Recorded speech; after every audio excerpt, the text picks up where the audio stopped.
Fit in 10 Nation, it is day 17 of the Fit in 10 Challenge. We had a good class today. We had 18 people in class. Went really well. You guys all did a wonderful job. I can see you becoming more confident and even more proficient. Certainly not perfect, but listen, things take time. Applies to everybody, applies to myself. I think I told you guys a story. Certain movements took me basically 10, 12 years to learn how to do. So, but I'm very proud of you. You guys are doing an awesome job. Keep working and keep trying to make that connection when you're training, making the connection, right? So this is a big thing that will take time for you to understand, but when you're trying to change your body composition, well, let me be more specific. When you are trying to tax your skeletal muscular system or areas of it, you need to connect your brain to the muscles. So it's different than other exercise. It's different than other activities where you're just doing movement. You're making a connection here, and that is a lot different, and that takes time. And quite often some people will say, I cannot build my bum, or I cannot build my calves, or I cannot. There's a lack of muscle in that area, and there's a sometimes even sometimes there's an injury, okay, or something that can lead to an injury, and often it's due to not connecting to that area. In fact, when you go to see a physio and they are teaching you exercises, sometimes what in fact they're doing is trying to teach you how to connect to that muscle, okay, or set of muscles. All right, now I want to talk more about fat, but I've got a few of you who are talking about weight changes or lack of weight changes. Not changing your body weight doesn't necessarily mean anything, especially if you're female, because hormonally you fluctuate through the month. All right, especially if you're younger, and so I have clients that fluctuate. I have clients that I've worked with, I still work with. I've worked with for years. And I pattern out their weight, and it fluctuates a lot. It can fluctuate up to 7 pounds in a month. This has nothing to do with body fat. This is just the body holding water, okay? And quite honestly, when your body is holding more water, for the sake of helping you to train more effectively, to recover, putting inflammation aside, helping you build muscle, etc. You holding water is better, by the way. Okay, I know it's something you don't like to see or hear or maybe feel, but it is better for that. All right. So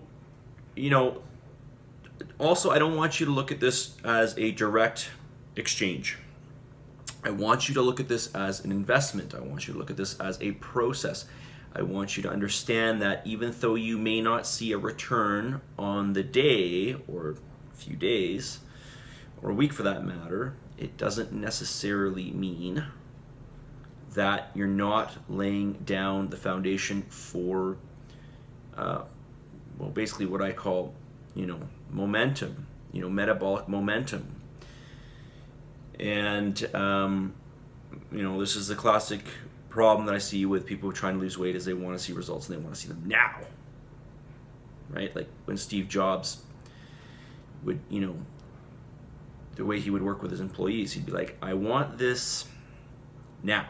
I want you to create this, and I want it in this little thing. Maybe it's like this little thing, and I want it now. Okay, it doesn't always happen like that. So, but I can tell you for sure that if you are following your numbers and you're eating good sources of food, okay, good quality sources of food, and you're training, believe me, you are laying down the foundation. I'm not just saying this to appease you, to make you happy. you are laying down the foundation. In fact, I'll tell you this much. If you just stuck to the numbers I gave you right now for 10 weeks and you followed the program, nothing changed with your diet, and you just followed the program, you would make great change. Okay?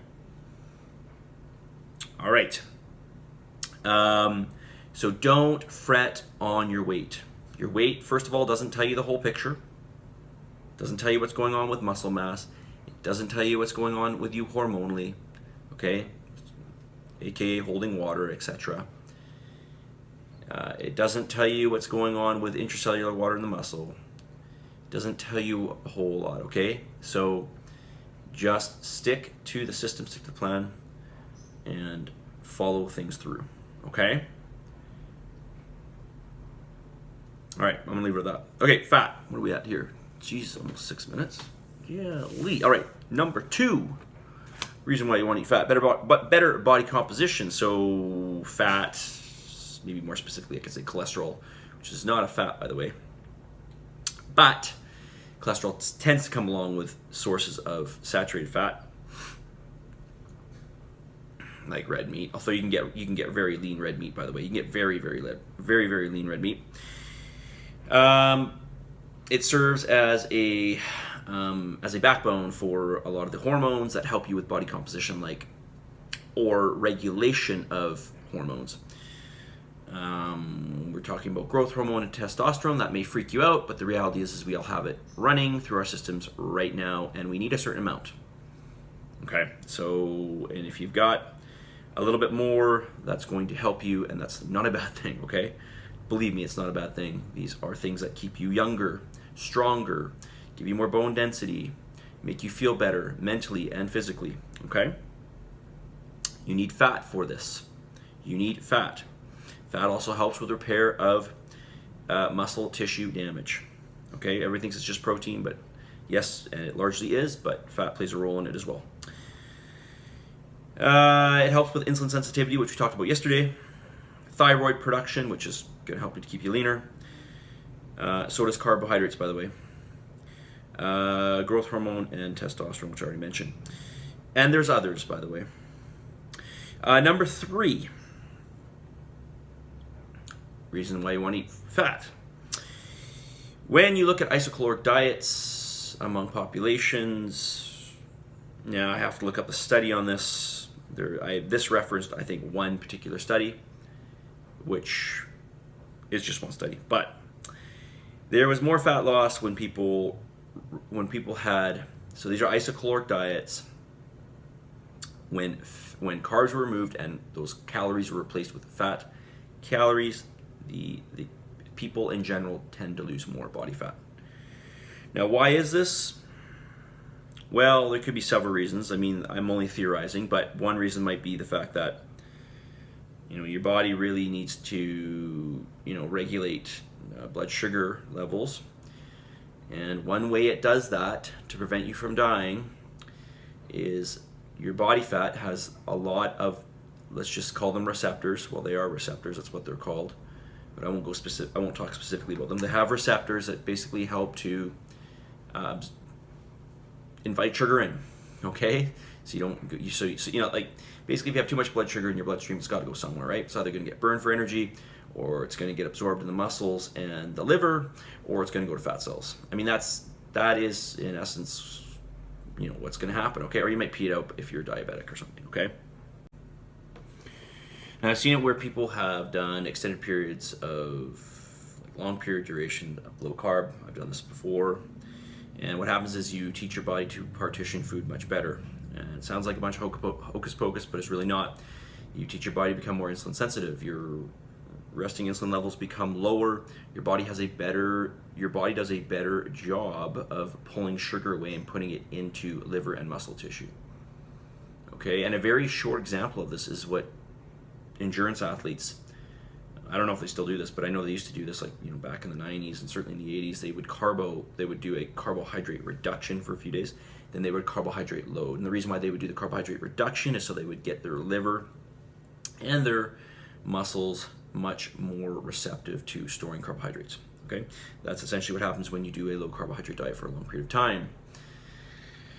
Okay, maybe that's an information overload to you, but it just, the reason I'm telling you this is not so much about about the points themselves, but I'm just kind of giving you guys more and more of a background on how, you can, that's just one example of how you can build, like, like very specific example of how you can build some metabolic momentum, or what I call metabolic momentum. Okay, now I know I'm not doing this with you, and I still mention about metabolic momentum, but there are ways you can play with food, is my point, to manipulate or help you in different directions that you want to go in.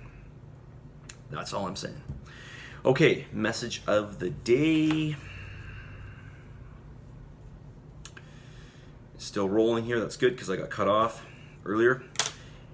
Behind every successful person, there are a lot of unsuccessful years. So you might think, like, those years were unsuccessful. Well, they may have been unsuccessful in the sense of you didn't see the return right away, but they were not unsuccessful because all those years led them to where they are today. That was the momentum that built them up to where they are. Okay? Hence the reason why I'm using this quote for today. Okay? Behind every successful, however you want to define successful, person, there are a lot of unsuccessful years. Now, in my mind, when I look at my old business coach like Bedros, and he spent 22 years of like hardship to get to where he is right now, and he's very successful in terms of his empire that he's built. All those years were success, really, because they were laying down the paving stones to get him to where he needs to be now. So that was part of the thing, right? That was part of it. But we only give credit to what we believe is giving us success in the moment. But the reality is that it's a buildup. All right? So stick with everything. Be patient. Positive energy. Submit and commit to this challenge. Positive energy. Believe in yourself, of course, and give gratitude, you guys. I will be back tomorrow. This video is way too long. I will talk to y'all soon. See you guys. Give me your feedback.